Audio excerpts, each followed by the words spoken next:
Here are today's top stories from the Pna Headlines. President Ferdinand R. Marcos Jr. expressed optimism in maintaining the strong relationship between the Philippines and United States under President-elect Donald Trump's leadership.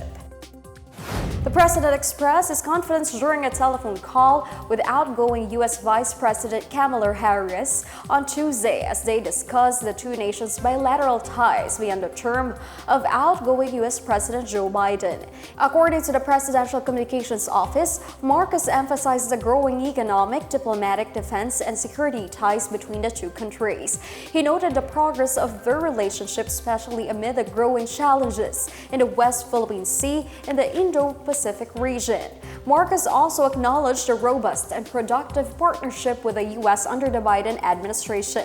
For her part, Harris expressed the support of the U.S. Congress and Washington in strengthening ties with the Philippines, especially in developing security, economic prosperity, and people-to-people connections. She also emphasized the need for the U.S. to continue supporting the Philippines in the face of China's continued aggression in the West Philippine Sea. Meanwhile, Marcos and Harris highlighted the importance of the trilateral cooperation with the Philippines, U.S., and Japan, which has been recognized within the Association of Southeast Asian Nations. In a virtual trilateral meeting on Monday, Marcos, Biden, and Japanese Prime Minister Ishiba Shigeru reaffirmed their commitment to enhancing cooperation, especially in the maritime security, economic resilience, and technology sectors. President Ferdinand R. Marcos Jr. has paved the way for the further development of the country's natural gas industry with the signing of Republic Act No. 12120 or the Philippine Natural Gas Industry Development Act. The president signed the measure into law on January 8 in line with the Marcos administration's aggressive shift to renewable energy. The new law seeks to promote natural gas as a safe, efficient, and cost-effective source of energy through the establishment of the Philippine downstream natural gas industry. It will increase the share of natural gas in the country's energy mix, making it an indispensable contributor to energy security. RA 12120 offers incentives to boost investments in the Philippine natural gas industry and entice investors to compete and bring down energy prices. The new law will also help the Philippines meet the increasing local demand for fuel and develop the country as a liquefied natural gas hub within the Asia-Pacific region. The Office of the Civil Defense warns the new residents living near Kanlaon Volcano of the impact of a possible dangerous eruption as the volcano continues to show restiveness.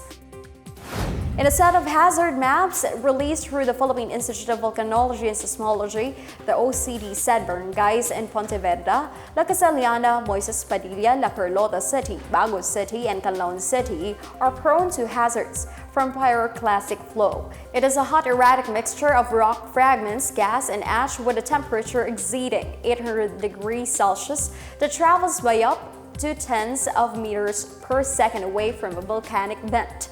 The OCD said pyroclastic flows can be extremely destructive and deadly because of their high temperature and mobility. It earlier urged residents to evacuate away from the permanent danger zone as Kanlaon showed signs of possible eruption. In its 24-hour monitoring, PBBM said Kanlaon Volcano spewed a sulfur dioxide flux of 4,705 tons per day on Tuesday, an increase from 3,341 tons per day on Monday. PBBM also recorded 4 volcanic earthquakes, including one volcanic tremor that lasted 40 minutes. The volcano was last seen obscured by clouds and with an inflated edifice. PBBM said alert level 3 remains over Kanlaon, which means possible hazards include sudden explosive eruptions, lava flows or effusions, ash falls, pyroclastic density currents, rock falls, and lahar flows during heavy rainfall. The Department of Migrant Workers has started its investigation on the mistaken repatriation of the remains of an overseas Filipino worker who died in a supposed workplace incident in Kuwait. Migrant Worker Secretary Leo Kakdak apologized to the family of OFW Jenny Alvarado over the incident and promised that he would take responsibility. He said the agency will pursue legal action once they have determined liabilities of those who made the mistake. Kakdak also assured that the victim's family that the DMW would get the police and autopsy reports so they could decide whether or not to pursue claims concerning her death. Alvarado died along with 2 other foreign workers on January 2 after inhaling smoke from a heating system in their workplace. Based on initial reports from the Philippine Embassy in Kuwait, the 3 workers died of coal suffocation.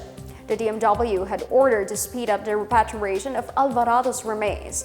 However, when the remains arrived on January 10, the family discovered that it was not Jenny. Her remains are expected to arrive on Thursday. In news overseas, South Korean authorities arrested impeached President Yoon on Wednesday over his failed martial law declaration on December 3. More than 3,000 police officers and anti-corruption investigators had gathered to arrest the president at his hillside residence, which was surrounded by barbed wire barriers. Throngs of Yoon supporters, including members of his People Power Party and the Presidential Security Service, also tried to block authorities.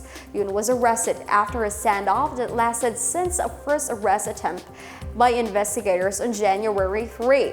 His lawyers have decried attempts to detain Yoon, saying they are illegal and are meant to publicly humiliate him. This is the first time an arrest warrant was issued against an incumbent South Korean president.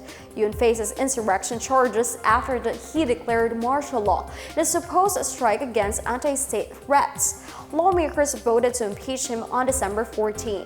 Yoon could face the death penalty or life imprisonment if found guilty.